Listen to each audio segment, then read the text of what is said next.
Summer went without me making obvious progress towards my goal of somehow making my dead friend into my spirit familiar against Perisbome's wishes.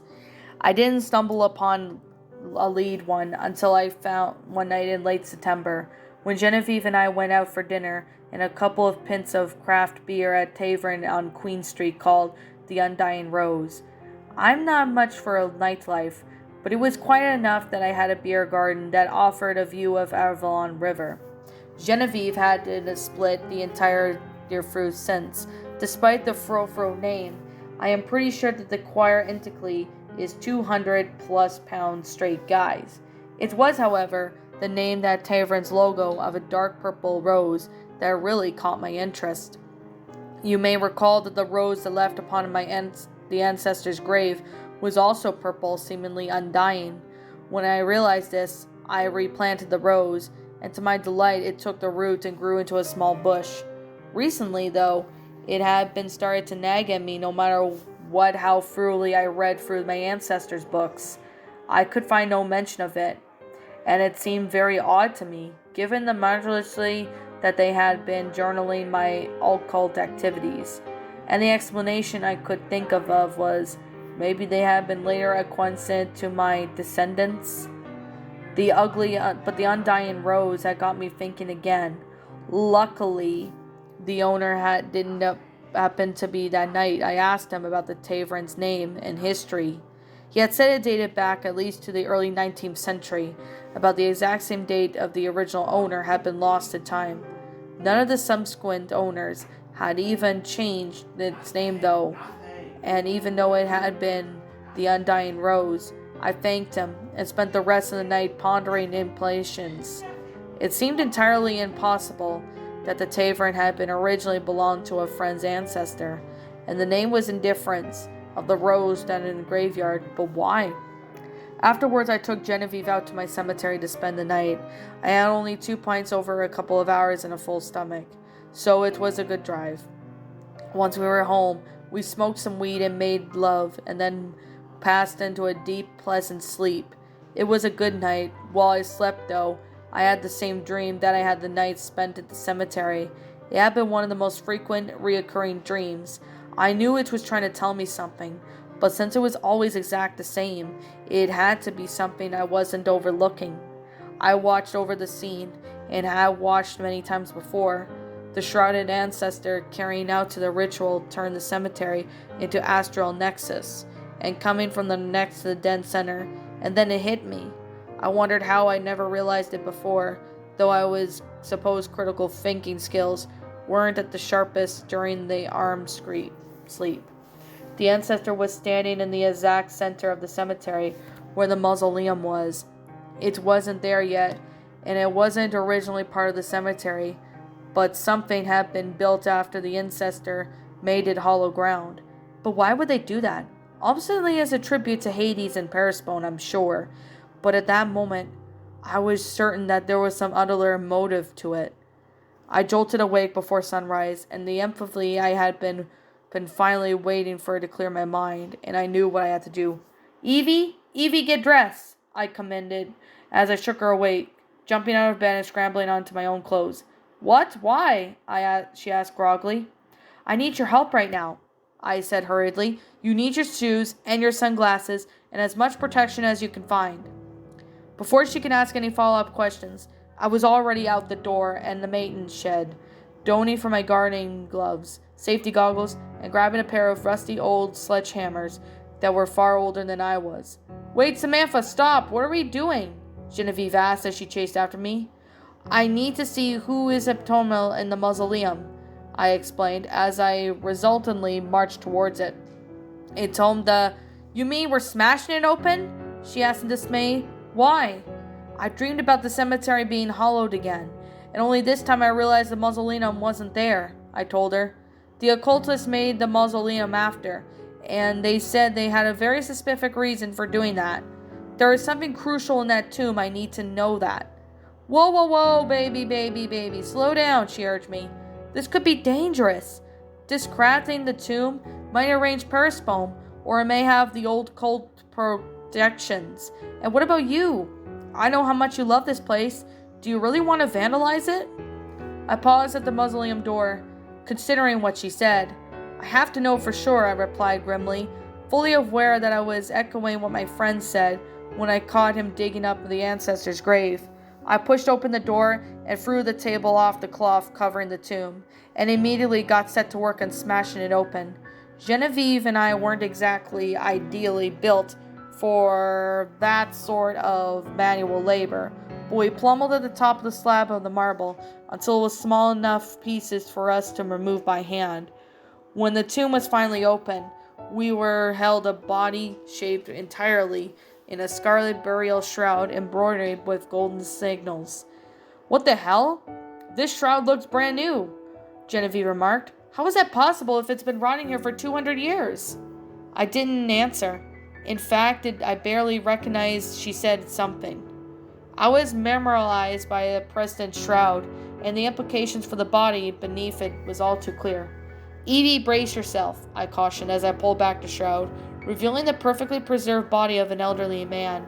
His skin had the exact same pale, very silver pallor as my friend.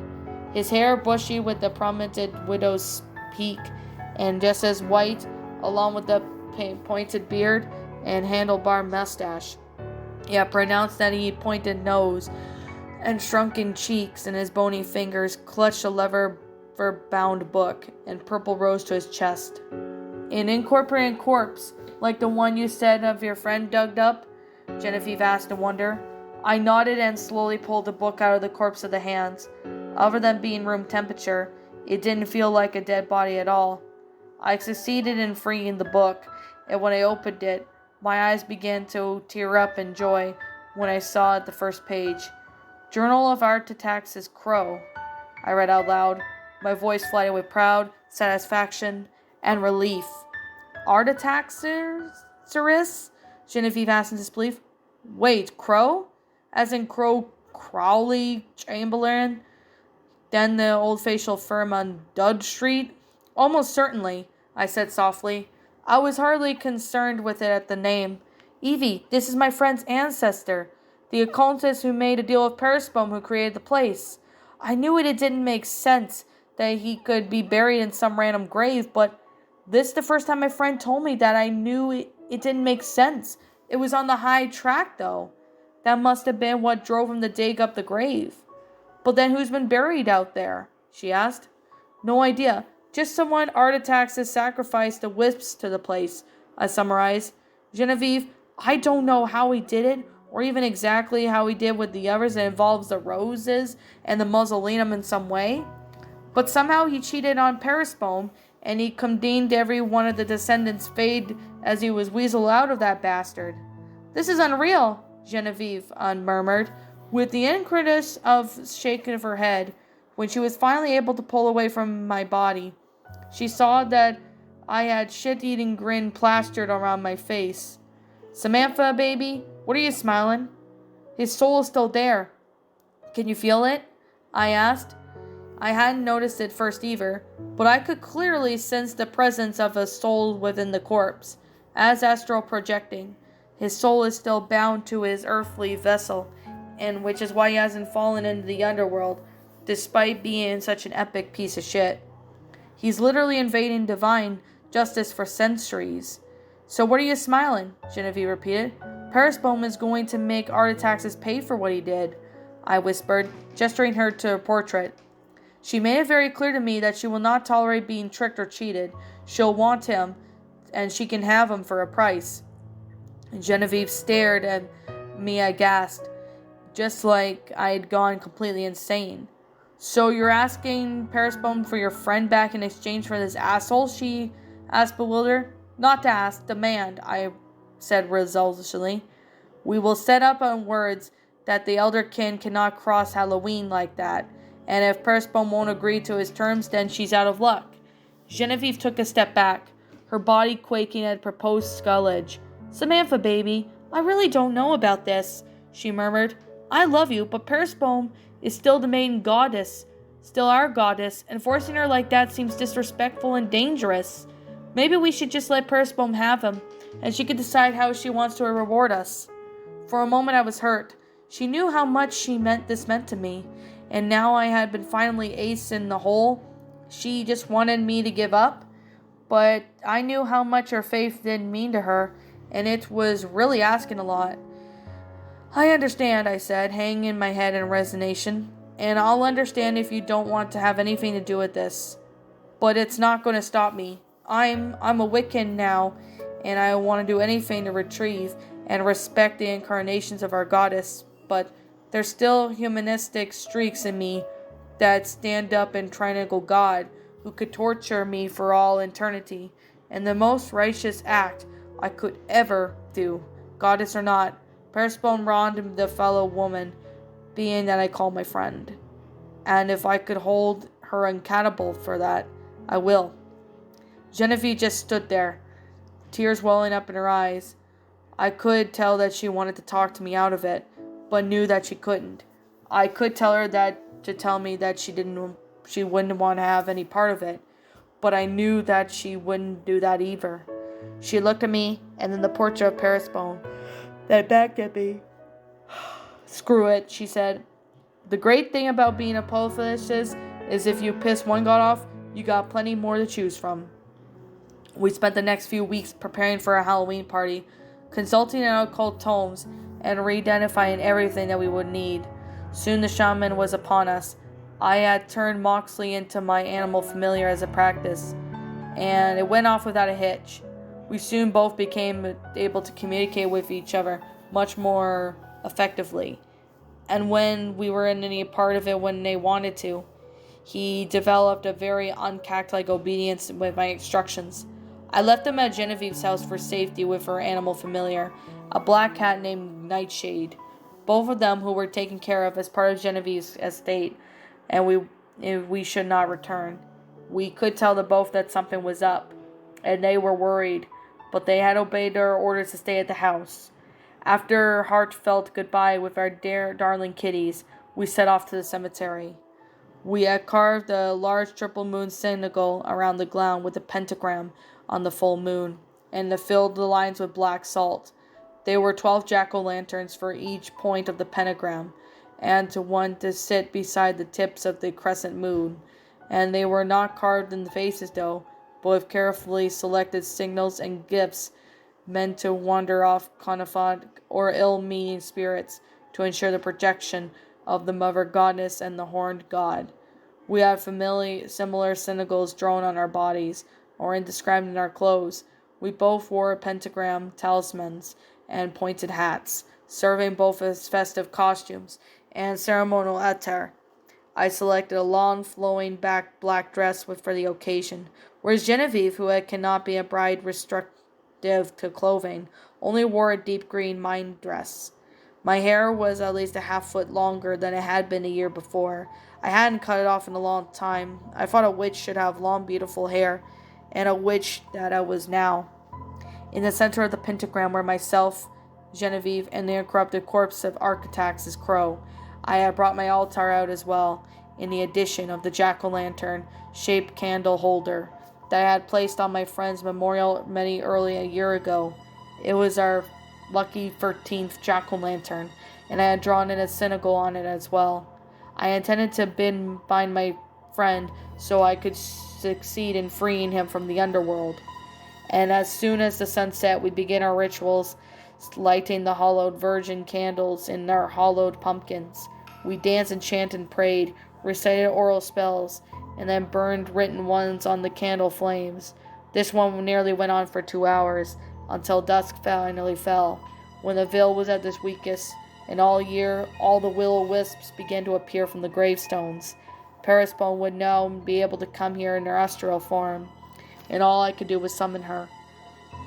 It is Hallows Eve, and the great god Pan is dead. I pontificated, pointing the walking stick towards the engraved symbols that had the crescent moon, and the select gemstones dangling from the upper tip. The god of the hunt and harvest has sacrificed himself to ensure the survival of his people. We will thank him and praise him for sacrifice, and grieve that the mother goddess at the consort as the horn descends ends the underworld. As to the maiden, so she may take her rightful seat by Hades' side, and grant her father desperation, and be resurrected once again come spring. But before she sits on top of the obstinate throne, I would like to have a word with her. I drew the definition synagogues into the dirt with my stave, and Genevieve filled it with white crystal salts. Dread Perisbone, summer maiden, winter queen, heed my summons under a waxing crescent. To across the veil on this Halloween, greet me at my presence, and for speaking the things that need to be bespoken. From this moment hence, thy powers I thus invoke, let our being bargainings commence. And as soon as I had finished with the spell, there was a light blue flash from behind the tree line, where a spirit portal was. Seconds later, the astral from Perisbone came coming forth, with the wisps marching, lowering themselves to the ground in their presence. Present as ever, aren't we, Samantha? She said, as she came up and stopped me in the protective words that she made. At least you're not trying to steal from me. All right, then. I'll humor you with a moment. With the little trick that you have learned up, you think it might be worth giving your friend back? No trick's a treat, I said, bending down and pull off the Artitax's burial shroud. You recognize this guy? Finally, I saw a smug leave her face as she stared at it completely dumbfounded. That's, she murmured. Architax's crow, I said to her, body and soul, and if I'm not mistaken, he agreed to sacrifice both those wisps in exchange for your services. He cheated you, Perisbone, made a fool of you, which is why I do recall saying that you wouldn't tolerate it. She attempted to have across her circle to seize him, but afterwards she held him firm. Give him to me, she ordered, her face contorting in otherworldly rage. I am not one of your subjects' followers, Perisbone. You have no authority over me, I proclaimed. If you want Artitaxes, it will be on my terms. She glared at me in wrath and shock, but then let out an exquisite snicker. All right, fine, you win. Give me Artitaxes, and you can have your friend as a familiar, she agreed. Not good enough, I told her. You need to forfeit your claim on every single one of Artitax's descendants, and let you know why they are able to leave the underworld.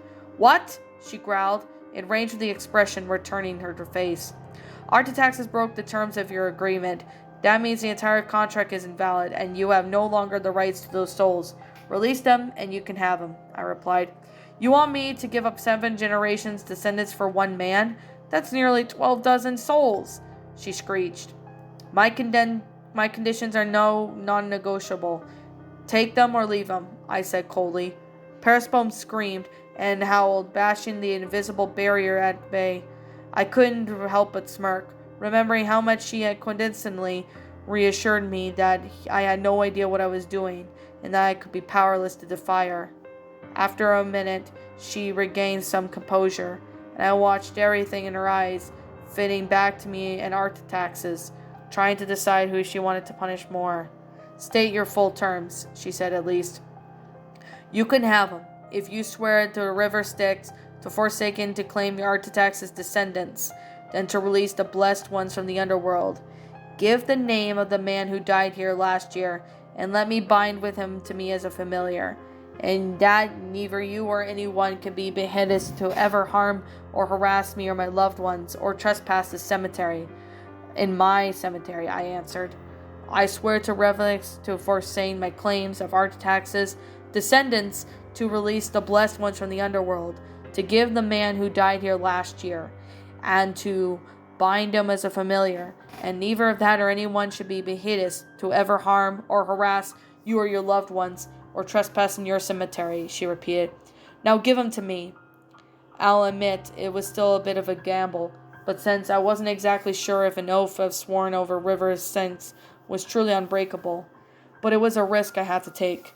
Genevieve and I picked up the corpse by each end, carried him over to the edge of the inwards, and then threw him across it. Perisbone caught him with his superhuman strength and agility, cradling him like he was a baby and intended to devour. Gleefully sadistic smile spreading across her face. She gave me a wide-eyed glance. I wondered and began if she had a terrible mistake. His name is Alum Crow, she sighed. Don't push your luck with me again, dabbler, or I swear on the river next, I'll find my way around and oath to pay for your insolence."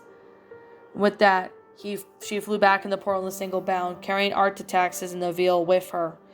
I wondered any physics of that now, carrying the maternal body into the underworld. It was hardly my priority time. I grabbed my wand and traced the sigil that I had signed the alarm into 7 times. Alarm crow, alarm crow, alarm crow, alarm crow, alarm crow, alarm crow, alarm crow. I shouted each time, drew the signal, and then knelt between my altar and grasped the jack-o'-lantern candle holder.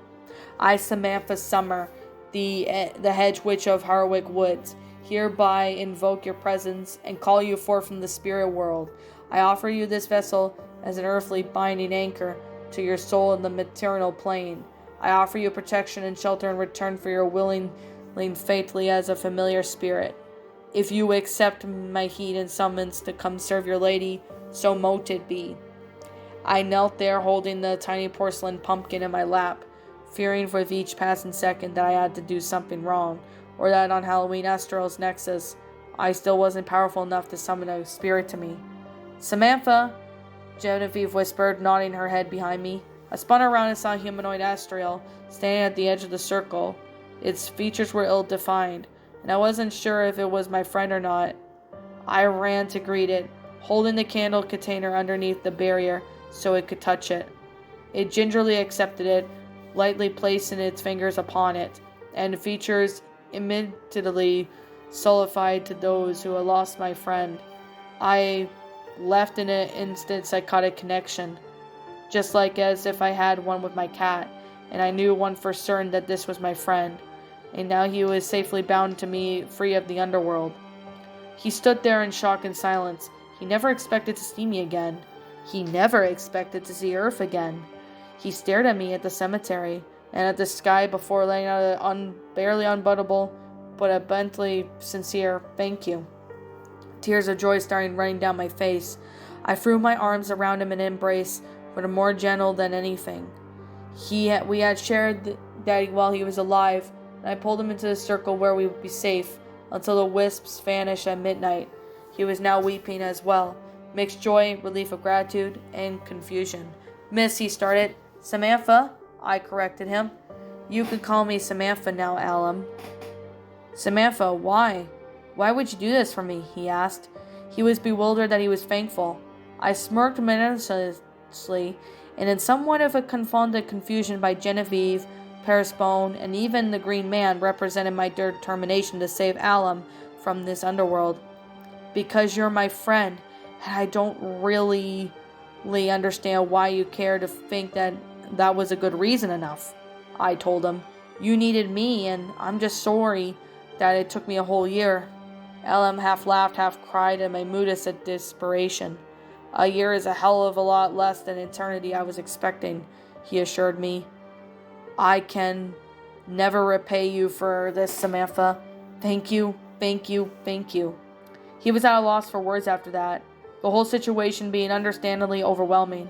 Genevieve and I just sat there in our spell circle, taking turns telling him about everything we'd been for the past year, indifferent of those waiting for the horde of wisps hovering over beyond our world and salt of the pumpkins.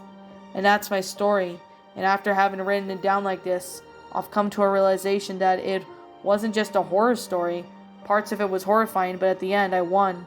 I uncovered the arcane secrets about the spirit world, developed around supernatural powers, made myself a home in a beautiful hidden cemetery, found an amazing girlfriend at the bent of the queen of the underworld, will just be help out my friend.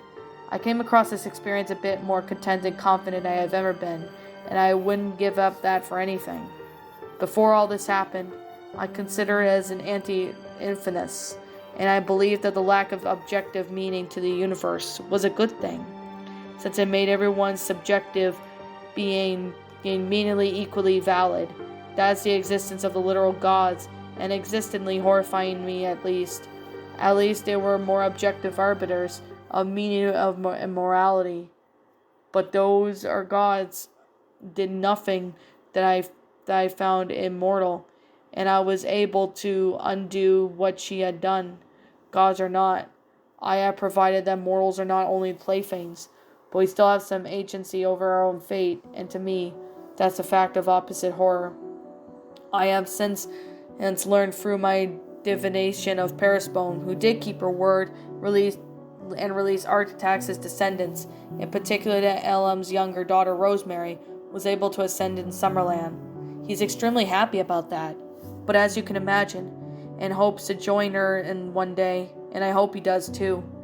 For now, he's just trying to content to serve as a faithful familiar, guarding me and Genevieve throughout our industrial journeys and carrying out the tasks as I assign him. Otherwise, he comes into the cemetery, and as he wills, he has never failed to answer my summons. And in case if you're thinking, it's always been respectful for mine and Genevieve's privacy. As for me, I started a new career part-time metaphysical counselor at Genevieve's Spiritual Wellness Center, sharing my newfound experience with the Hedge Witch with all those who seek it. It was definitely not something I would have seen doing myself all those years ago, but so far it's been doing well, even if I've been restricted to doing it over Zoom lately.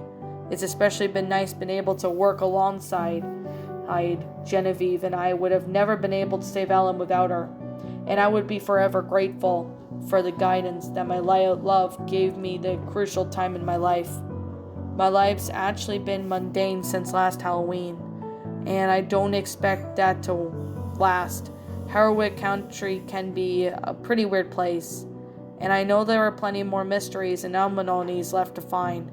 Plus now I have Architect's final journal, with final secrets he literally took to the grave. That obviously was a lot of potential I have yet to tap onto. That is the story how I became the Hedge Witch of Harwick Woods may be over, but it certainly won't be the last story of mine I decide is worth telling.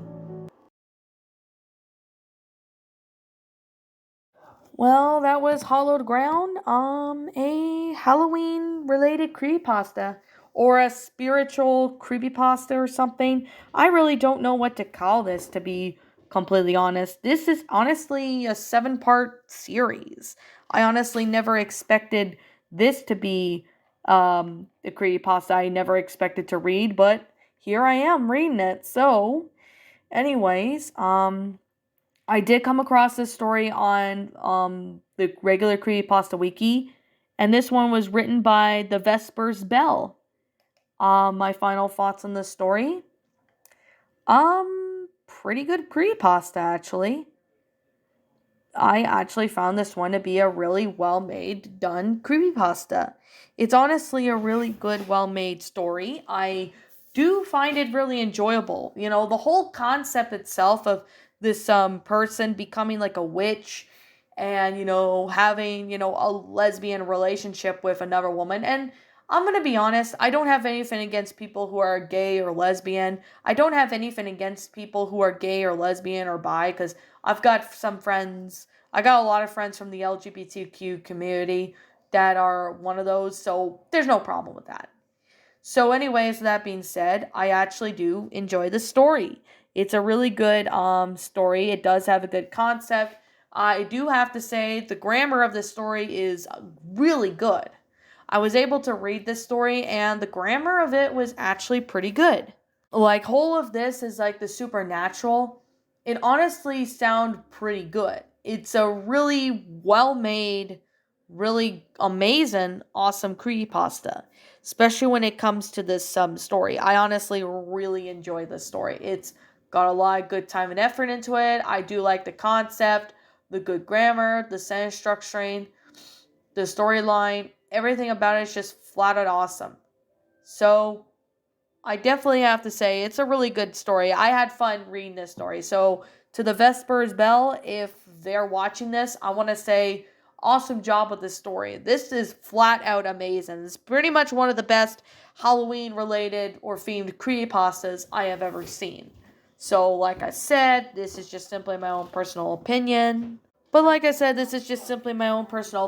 And if you happen to disagree with me, that's fine too. I do apologize if I, was cut off a bit for a second. My mom had to ask me something, but anyways, with that being said, This is just simply my own personal opinion on these stories. Now, all the parts are pretty good, to be honest. So I decided I would review the whole entire thing at the end of this, at the end of the story. So yeah. Anyways, I give this story a 10 out of 10. It's really amazing, even though it's a long story, even though it's split in parts. It's still a really good, amazing story. I know it's long, but I still found this one to be rather amazing. It's amazing, well made. So I do know a few people actually narrated this story, so that's why I decided to go out of my way and read this one. So, anyways, that being this said, and with that being the case, I'm gonna sit here and say right now, what did you guys personally think of this creepypasta? Did you enjoy it? Did you not? Also, what you have done personally to help make this story a lot better? Feel free to leave me know what your thoughts are down in the comments below. I'm the Lion Queen. Thank you so much for watching today's episode. And if you're brand new here to this channel, be sure to leave a like, comment, and subscribe. Ring the bell for notifications when I upload, so that way you guys will not miss an upload. And as always, please roll the outro because I'm out.